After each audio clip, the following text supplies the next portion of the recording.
Baiklah adik-adik mahasiswa baru yang telah bergabung bersama kami secara daring kembali via aplikasi Zoom. Terima kasih atas pemahamannya, atas kesalahan teknis ini. Baiklah, kita masuk pada pemaparan materi kita yang kedua, dan sebelum itu saya ingatkan kembali bahwa untuk absensi nanti akan kami kirimkan linknya pada grup WhatsApp PKKMB tahun 2020 STIA FPN Padang setelah sesi pertama ini berakhir atau sebelum istirahat kita.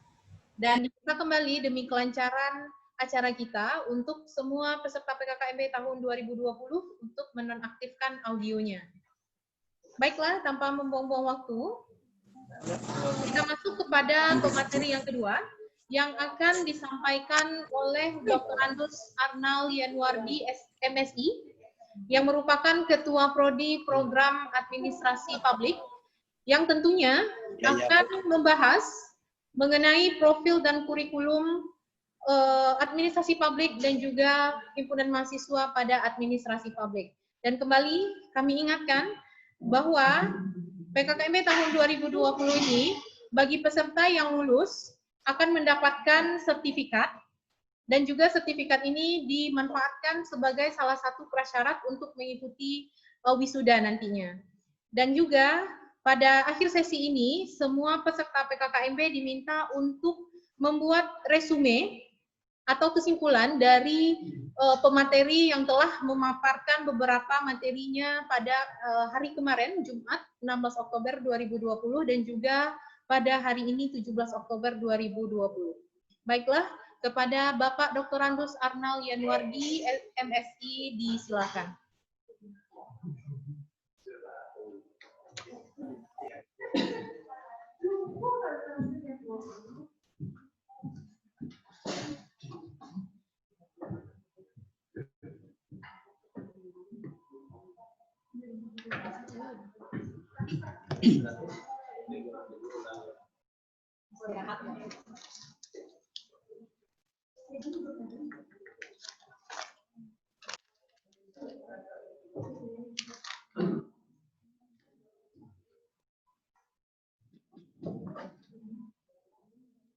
Assalamualaikum warahmatullahi wabarakatuh. Waalaikumsalam warahmatullahi wabarakatuh. Salam sejahtera buat kita semua.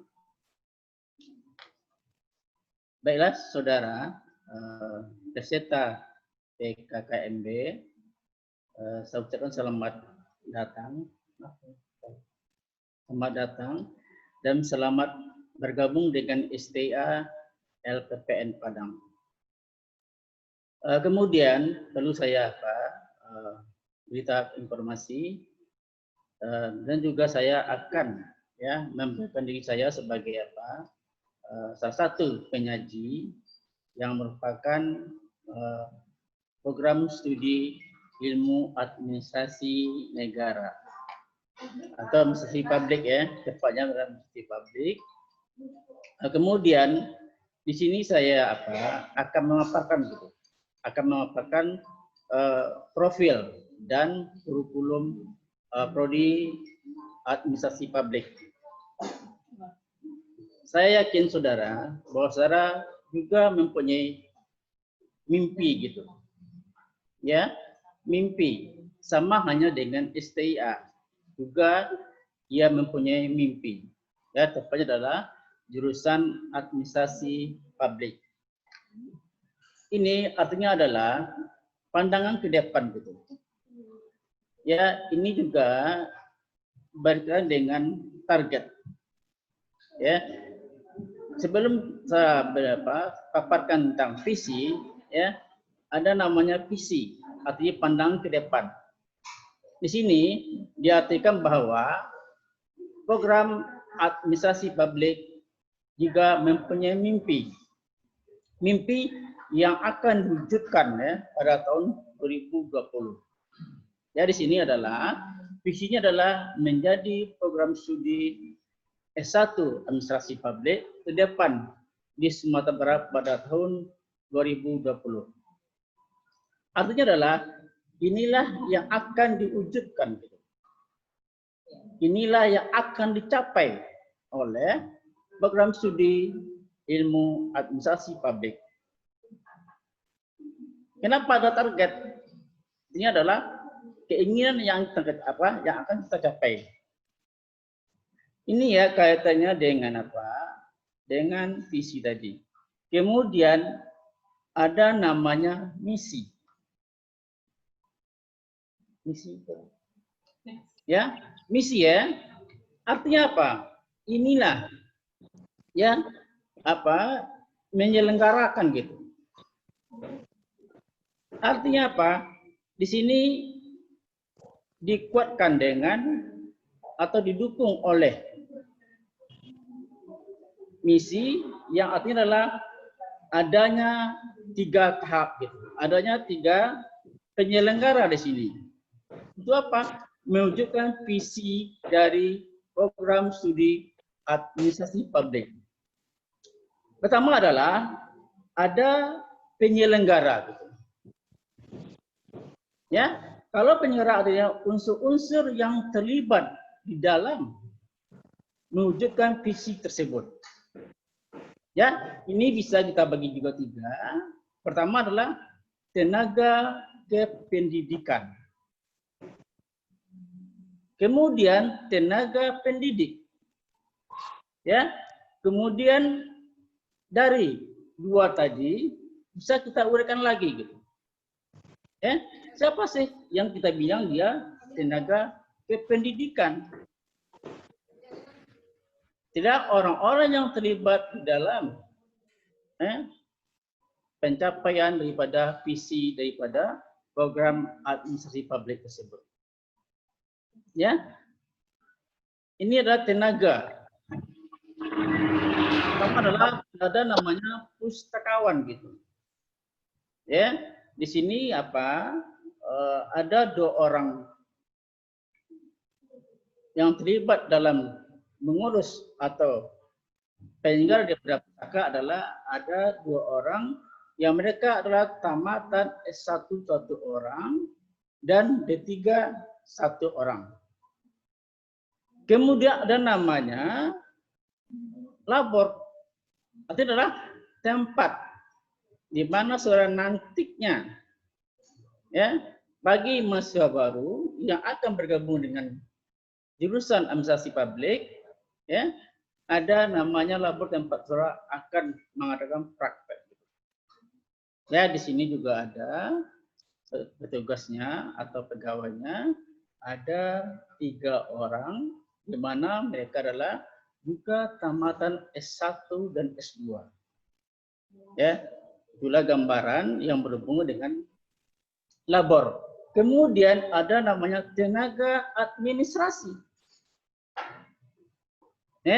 Ini berjumlah 9 orang di mana mereka juga tamatan S2, S1 dan D3. Itulah sekilas gambaran di mana untuk mewujudkan visi daripada program studi administrasi publik ya, ada misi. Kemudian ada namanya tenaga pendidik. Ya, di sinilah nanti saudara akan berkomunikasi, akan berintegrasi. Ya, apakah cara online sekarang umpamanya. Ya, dialah akan menyajikan materi-materi yang berhubungan dengan kurikulum, berhubungan dengan mata kuliah yang akan saudara ampu nantinya, akan saudara ambil nanti gitu. Jadi inilah gambaran berhubungan dengan tenaga pendidikan. Ya, pada umumnya ya tenaga dosen gitu. Ada namanya dosen tetap. Ada dosen tidak tetap. Kemudian ada dosen tidak tetap, dosen tetap, kemudian keahliannya di luar bidang studi gitu. Ya, itu juga mereka ada tamatan S3 dan tamatan S2. Ya, yang namanya dosen tidak lagi yang ada tamatan S1 gitu. Ya, pada umumnya adalah tamatan S2 dan tamatan S3. Kemudian kalau kita lihat gitu, berapa sih ya tenaga pendidik atau dosen yang tamat S3 dan tamat S2 gitu. Ya, kalau dosen tetap ya yang tamatan S3 ada 3 orang.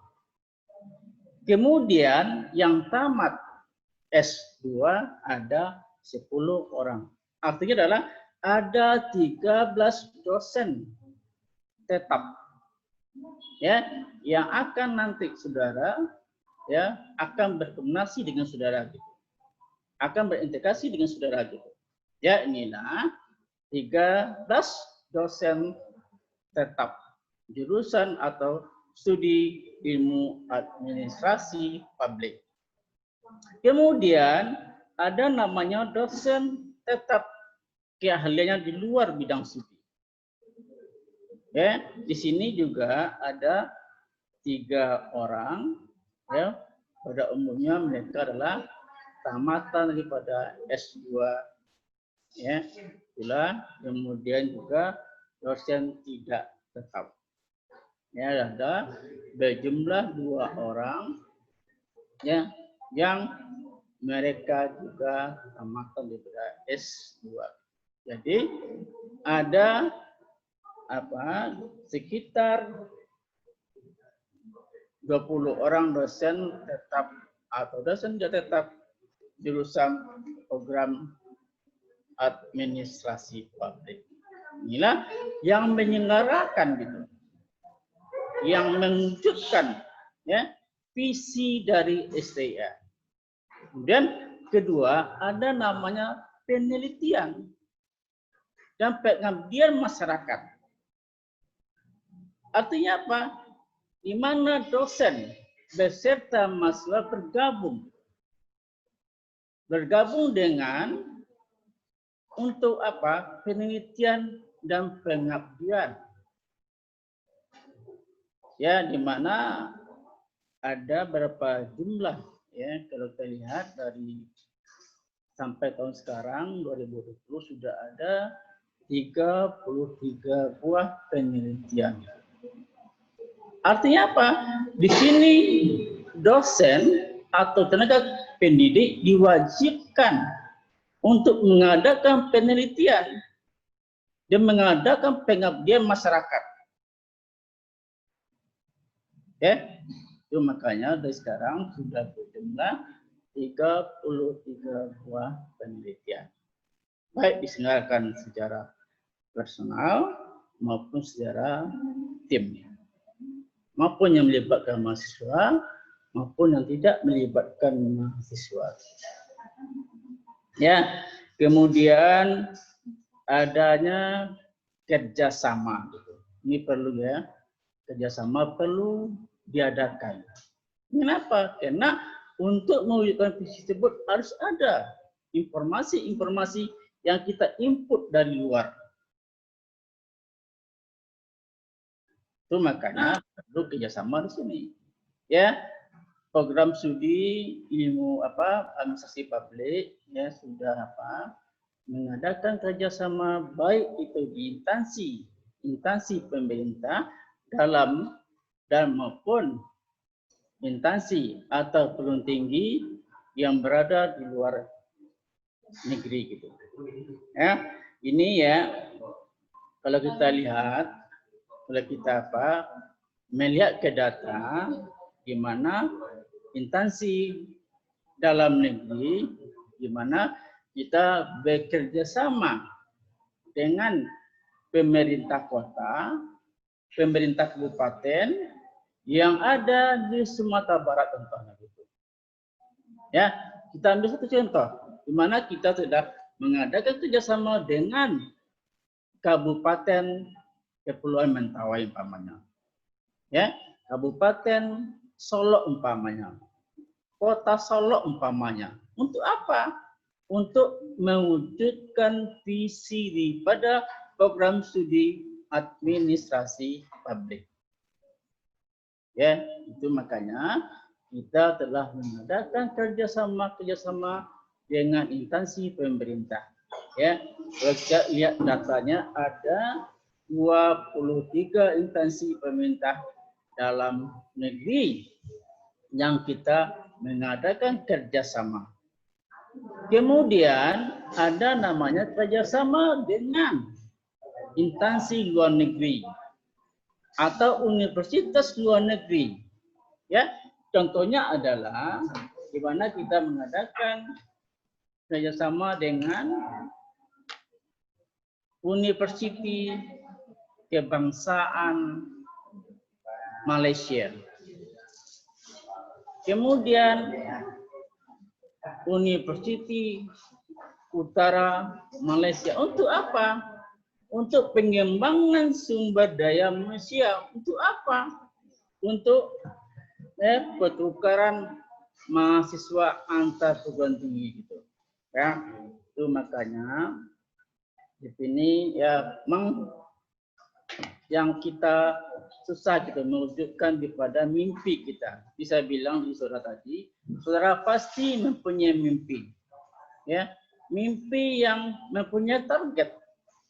Ya, sama dengan jurusan atau program studi ilmu administrasi publik juga dia mempunyai mimpi. Ya, itulah saya bilang dia sebagai isinya daripada program studi administrasi publik. Ya, di mana ini didukung oleh misi.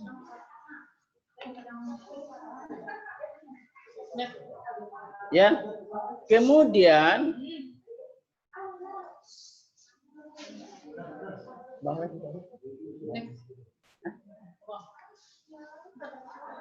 dan ada namanya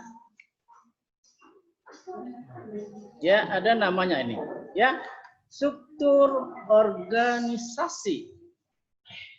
Ya, kalau kita melihat struktur ini merupakan gambaran yang ada di program studi administrasi publik. Ya, di sini ada ketua prodi, kemudian sekretaris, ya, kemudian koordinator, kemudian lagi ya staf akademik dan dosen dan mahasiswa.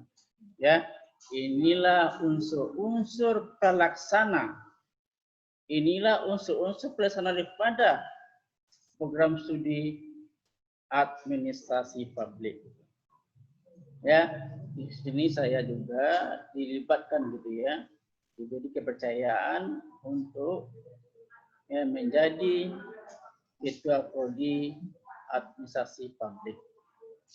Ya, di sini saya juga berpartisipasi ya, kemudian ada namanya mahasiswa gitu. Inilah unsur-unsur yang terlibat ya di dalam untuk mewujudkan daripada program studi administrasi publik. Ya, kemudian juga saya bilang tadi ada namanya labor, ada koordinator juga, gitu kan? Ada bagian akademik, ada dosen saya bilang tadi, dan ada saudara sebagai mahasiswa. Ya, itulah sebab semacam gambaran sekilas yang nanti saudara akan berkomunikasi dengan orang-orang yang ada di dalam struktur ini. Ya, baik dalam pengambilan ya mata kuliah atau pengisian KRS, kartu rencana studi, kemudian sampai proses belajar, mengajar, sampai pada hasilnya atau outputnya berupa nilai. Ya, ini saudara untuk ini ya saudara sudah mengadakan komunikasi nantinya gitu. Nah, dapat gambaran buat saudara. Inilah unsur-unsur terlaksana daripada program studi administrasi publik. Ya. Kemudian kita lanjutkan lagi dengan struktur kurikulum. Nah, ini dia. Ya, ada namanya struktur kurikulum. Ya, di sini yang harus saudara capai adalah 146 SKS. Ya, di mana ada namanya kuliah wajib dan ada namanya kuliah pilihan. Ya, kalau kuliah wajib ada 34 SKS yang akan secara tempuh nantinya. Kemudian ada 12 SKS yang akan secara ambil nantinya gitu. Untuk apa? Supaya secara mempunyai gelar kesarjanaan administrasi publik. Kemudian juga ya ada mata kuliah yang akan secara ambil, yang akan secara ikuti. Ya, di sini juga ada semacam kode gitu ya. Ada kodenya, ada namanya NKP. Ya, mata kuliah pengembangan kepribadian. Artinya apa? Ya, di sini mengajak saudara gitu untuk mengembangkan jati diri saudara, kepribadian saudara, ya, sebagai mahasiswa. Kepribadian dan jati diri saudara gitu. Ya, ada namanya mata kuliah ya, Pancasila, kewarganegaraan, kemudian bahasa Indonesia dan agama. Ya, inilah mata kuliah yang akan secara ikuti nantinya, yang berhubungan dengan kepribadian dan jati diri saudara sebagai mahasiswa. Ya, ini berjumlah 8 SKS. Ya, 8 SKS yang akan saudara ikuti nantinya. Ya, itulah namanya mata kuliah NKP. Ya, pengembangan kepribadian gitu. Kemudian lagi ada namanya mata kuliah MKK. Mata kuliah keilmuan dan keterampilan. Ya, di sini juga digambarkan ada 55 SKS yang akan saudara ikuti.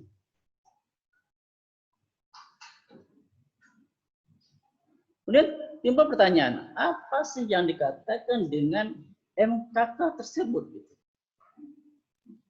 Apakah itu keahlian? Apakah itu keilmuan? Gitu. Artinya apa? Ini terdapat, ya, ini nanti dapat saya temui pada mata kuliah yang berhubungan dengan pamannya pengantar ilmu politik, kemudian birokrasi, dan perencanaan pembangunan.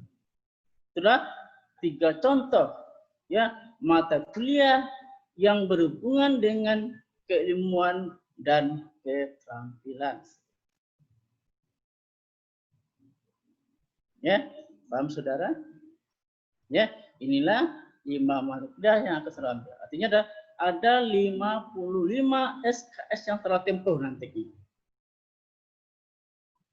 Ya, nggak gampang gitu ya. Makanya memang saudara perlu gitu. Ya. Berkomunikasi dengan tenaga pendidik, berkomunikasi dengan dosen saudara.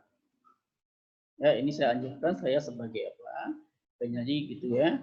Ini perlu tingkatkanlah komunikasi saudara dengan dosen saudara.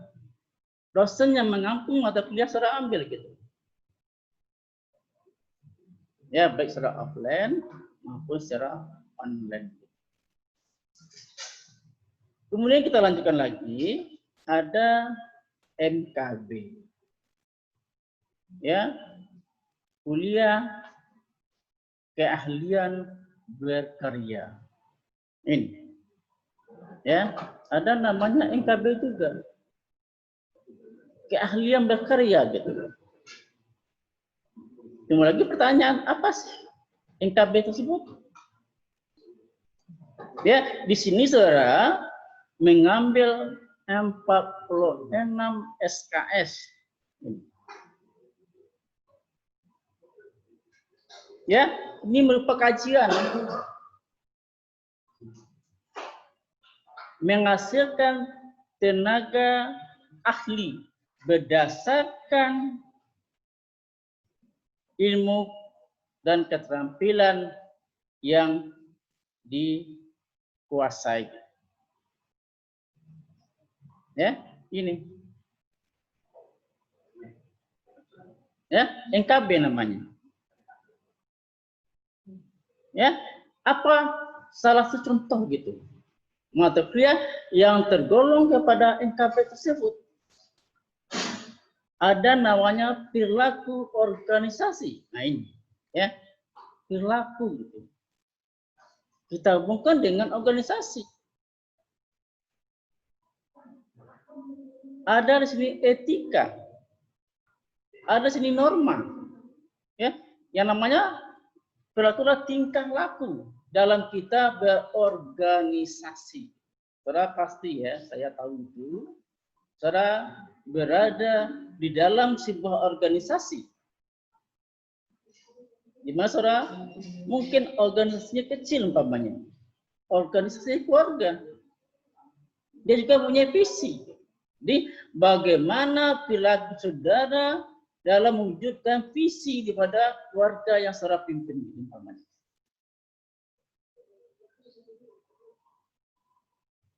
Ya, bagaimana tingkah laku saudara sebagai orang tua umpamanya, sebagai pemimpin keluarga umpamanya, sebagai manajemen keuangan umpamanya. Ini, ya, nanti saudara temui, saudara ketemu dengan dosen-dosennya. Ya, ini adalah yang berkaitan juga contohnya manajemen sumber daya manusia. Ya, karena waktu juga ya kita ini aja ya, saya persingkat gitu ya. Ada namanya MPB. Ya, MPB adalah perilaku berkehidupan. Ya, ada 9 SKS nantinya yang akan saudara ambil. Ya, benar, ada pertanyaan apa sih MPB? Ya, merupakan yang berhubungan dengan etika. Yang berhubungan dengan etika profesi umpamanya. Ya, kemudian juga ada materi yang berkaitan dengan MPB tersebut. Ya, contohnya adalah etika administrasi publik. Kemudian lagi manajemen pelayanan publik. Kemudian kewirausahaan.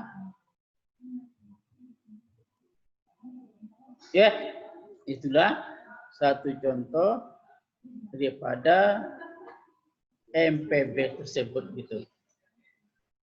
Kemudian terakhir adalah ada namanya MBB. Artinya apa? Mata kuliah berkehidupan masyarakat. Artinya apa, saudara?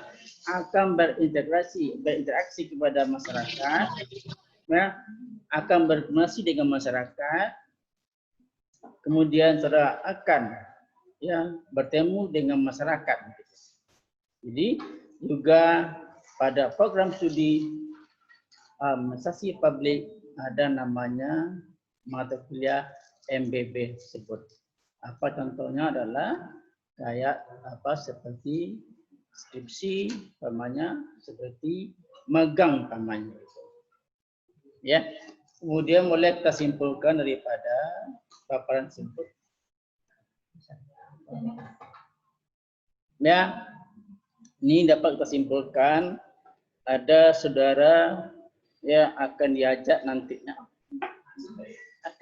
nantinya, ya, di mana saudara nanti berhasil gitu menempuh S1 ini di bidang apa, program studi administrasi publik, di mana saudara mempunyai kompetensi, ya, kompetensi lulusan itu namanya, ya, mampu menerapkan dan pengetahuan nilai dan keterampilan teknologi yang berhubungan dengan pelayanan publik. Kemudian kedua adalah menguasai dasar-dasar ilmiah sehingga mampu pikir gitu, bersikap, bertindak sebagai ilmu di bidang administrasi publik. Kemudian menguasai dasar-dasar ilmiah, pengetahuan metodologi di bidang administrasi publik sehingga mampu menemukan, memahami, menjelaskan, merumuskan, mengembangkan cara menyelesaikan masalah-masalah yang ada sesuai dengan keahlian saudara gitu. Kemudian sudah kiralah saudara mampu nanti mengikuti pengembangan dan teknologi administrasi publik. Ya. Itulah ya sekilas tentang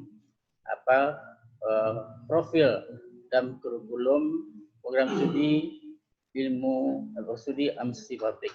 Kemudian saya akhiri dengan kata terima kasih. Assalamualaikum warahmatullahi wabarakatuh. Waalaikumsalam warahmatullahi wabarakatuh.